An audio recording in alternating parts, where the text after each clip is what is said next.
जय भीम। जय मूल निवासी दोस्तों, रामासामी पेरियार जी का जन्म 17 सितंबर 1879 को तमिलनाडु में एक संपन्न और परंपरावादी हिंदू परिवार में हुआ था। उनके पिता एक धनी व्यापारी थे। बचपन से ही वे रूढ़िवादिता, अंधविश्वासों और धार्मिक उपदेशों में कही गई बातों की प्रामाणिकता पर सवाल उठाते रहते थे। उन्होंने हिंदू महाकाव्यों और पुराणों में कही गई परस्पर विरोधी बातों को बेतुका कहा। इन्होंने सच्ची रामायण नामक पुस्तक को लिखा। इस पुस्तक को सभी मूल निवासियों को जरूर पढ़ना चाहिए। उन्होंने सामाजिक कुप्रथाएं जैसे बाल विवाह, देवदासी प्रथा, विधवा पुनर्विवाह का विरोध और स्त्रियों और दलितों के शोषण का खुलकर विरोध किया। उन्होंने जाति व्यवस्था का भी विरोध और बहिष्कार किया। पेरियार जी भारत की बहुजन श्रमण परंपरा के आधुनिक युग के महानतम नायकों में एक है। वे एक ऐसे नायक हैं जिन्हें अन्याय एवं असमानता का कोई रूप स्वीकार नहीं है।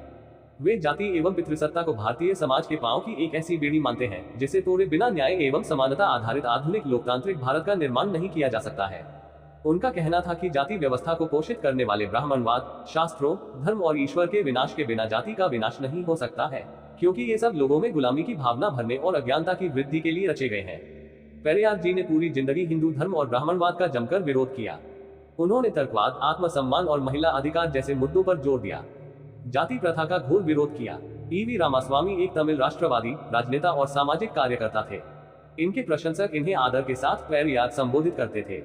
वे आजीवन रूढ़िवादी हिंदुत्व का विरोध करते रहे और हिंदी के अनिवार्य शिक्षण का भी उन्होंने घोर विरोध किया।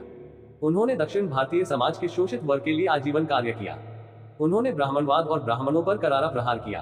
पेरियार ईवी रामास्वामी जी ने तर्कवाद, आत्मसम्मान और महिला अधिकार जैसे मुद्दों पर जोर दिया और जाति प्रथा का घोर विरोध किया। उन्होंने दक्षिण भारतीय गैर तमिल लोगों के हक की लड़ाई लड़ी और उत्तर भारतीयों के प्रभुत्व का भी विरोध किया। उनके कार्यों से ही तमिल समाज में बहुत परिवर्तन आया और जातिगत भेदभाव भी बहुत हद तक कम हुआ। सन 1904 में पेरियार ने काशी की यात्रा की, जिसने उनके जीवन को परिवर्तित कर दिया। भूख लगने पर वे वहां निःशुल्क भोज में गए, पर जाने के बाद उन्हें पता चला कि यह सिर्फ ब्राह्मणों के लिए था। उन्होंने फिर भी भोजन प्राप्त करने की कोशिश की, पर उन्हें धक्का मारकर अपमानित कर दिया गया, जिसके कारण वे रूढ़िवादी हिंदुत्व के विरोधी हो गए। इसके बाद उन्होंने किसी भी धर्म को नहीं स्वीकारा और आजीवन नास्तिक रहे। चक्रवर्ती राजगोपालाचारी के अनुरोध पर पेरियार जी ने 1919 में कांग्रेस की सदस्यता ली। उन्होंने कांग्रेस के नेताओं के समक्ष दलितों तथा पीड़ितों के लिए आरक्षण का प्रस्ताव भी रखा, जिसे मंजूरी नहीं मिल सकी। अंततः उन्होंने कांग्रेस छोड़ दिया। अस्पृश्यता की कुप्रथा के विरुद्ध केरल के त्रावणकोर के वैकोम नामक गांव में ये सत्याग्रह चलाया गया था। पेरियार जी ने इस आंदोलन का नेतृत्व किया। यह आंदोलन हिंदू मंदिरों में प्रवेश तथा मंदिरों की ओर जाने वाली सड़कों पर दलितों के चलने की मनाही को हटाने के लिए किया गया था। उस समय अस्पृश्यता की जड़ें काफी गहरी जमी हुई थी। यहाँ सवर्णों से निम्न वर्ग को दूरी बनाए रखनी होती थी। इस आंदोलन में उनकी पत्नी और मित्रों ने भी उनका साथ दिया। पेरियार जी और उनके समर्थकों ने समाज से असमानता कम करने के लिए अधिकारियों और सरकार पर सदैव दबाव डाला। 1937 में जब श्री राजगोपालाचारी मद्रास प्रेसिडेंसी के मुख्यमंत्री बने, तब उन्होंने स्कूलों में हिंदी भाषा की पढ़ाई को अनिवार्य कर दिया, जिससे हिंदी विरोधी आंदोलन उग्र हो गया। तमिल राष्ट्रवादी नेताओं, जस्टिस पार्टी और पेरियार जी ने हिंदी विरोधी आंदोलनों का आयोजन किया, जिसके फलस्वरूप सन 1938 में कई लोग गिरफ्तार किए गए। उसी साल पेरियार जी ने हिंदी के विरोध में तमिलनाडु तमिलों के लिए का नारा दिया। उनका मानना था कि हिंदी लागू होने के बाद तमिल संस्कृति नष्ट हो जाएगी और तमिल समुदाय उत्तर भारतीयों के अधीन हो जाएगा। सन 1916 में एक राजनीतिक संस्था साउथ इंडियन लिबरेशन एसोसिएशन की स्थापना हुई थी। इसका मुख्य उद्देश्य था ब्राह्मण समुदाय के आर्थिक और राजनीतिक शक्ति का विरोध और गैर ब्राह्मणों का सामाजिक उत्थान। ये संस्था बाद में जस्टिस पार्टी बन गई। जनसमूह का समर्थन हासिल करने के लिए गैर ब्राह्मण राजनेताओं ने गैर ब्राह्मण जातियों में समानता की विचारधारा को प्रचारित किया। जब जस्टिस पार्टी कमजोर पड़ गई, तब पेरियार जी ने इसका नेतृत्व संभाला और हिंदी विरोधी आंदोलन के जरिए इसे सशक्त किया। सन 1944 में पेरियार जी ने जस्टिस पार्टी का नाम बदलकर द्रविड़ कड़गम कर दिया। द्रविड़ कड़गम का प्रभाव शहरी लोगों और विद्यार्थियों पर था। ग्रामीण क्षेत्र भी इसके संदेश से अछूते नहीं रहे। हिंदी विरोध और ब्राह्मण रीति रिवाज और कर्म कांड के विरोध पर सवार होकर द्रविड़ कड़गम ने तेजी से पांव जमाए।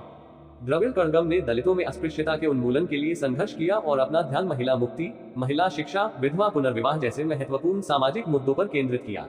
पेरियार जी के इन क्रांतिकारी विचारों को उत्तर भारत में प्रवेश से रोकने के लिए उत्तर भारतीय आर्य ब्राह्मणों ने अपने दरवाजे खिड़कियां बंद कर दिए। इतना ही नहीं, हिंदी में प्रकाशित उनकी सच्ची रामायण को जब्त कर लिया और उस पर प्रतिबंध लगा दिया, ताकि पेरियार जी के विचार उत्तर भारत में प्रवेश न कर सके, क्योंकि उनके विचार उनकी श्रेष्ठता और वर्चस्व के उन सभी दावों को तथ्यों, तर्कों और न्याय की कसौटी पर इस तरह से खारिज करते हैं कि उनका जवाब देना उनके लिए नामुमकिन सा था और आज भी नामुमकिन ही है। लेकिन इन लोगों को चुनौती देते हुए बहुजन विचारकों नायकों ने पेरियार जी के विचारों का उत्तर भारत में स्वागत किया और उसके प्रचार प्रसार का बीड़ा उठाया। पेरियार ललाई सिंह यादव जैसे बहुजन नायकों ने हिंदी समाज को पेरियार जी से परिचित कराने की एक हद तक कोशिश की। पेरियार जी के विविध लेखों और सच्ची रामायण का ऐसे अनुवाद कराने की कोशिश की है जो सटीक तो हो, लेकिन साथ ही सहज, सरल, सुपाठ्य और पूरी तरह संप्रेषणीय हो। पेरियार जी की नजर में रामायण एक धार्मिक ग्रंथ नहीं, बल्कि एक राजनीतिक ग्रंथ है, जिसकी रचना का मूल उद्देश्य अनार्यों पर आर्यों, बहुजनों पर द्विजों और महिलाओं पर पुरुष के वर्चस्व को स्वीकृति प्रदान करना है। पेरियार जी ने यूरोप, रूस और मलेशिया समेत कई देशों की यात्रा की।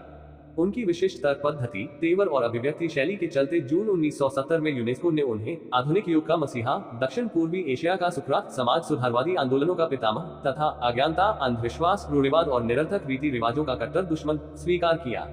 24 दिसंबर 1973 को पेरियार जी का देहांत हो गया। ऐसे महान नायक और समाज सेवक को कोटि कोटि नमन। जय भीम, जय मूल निवासी।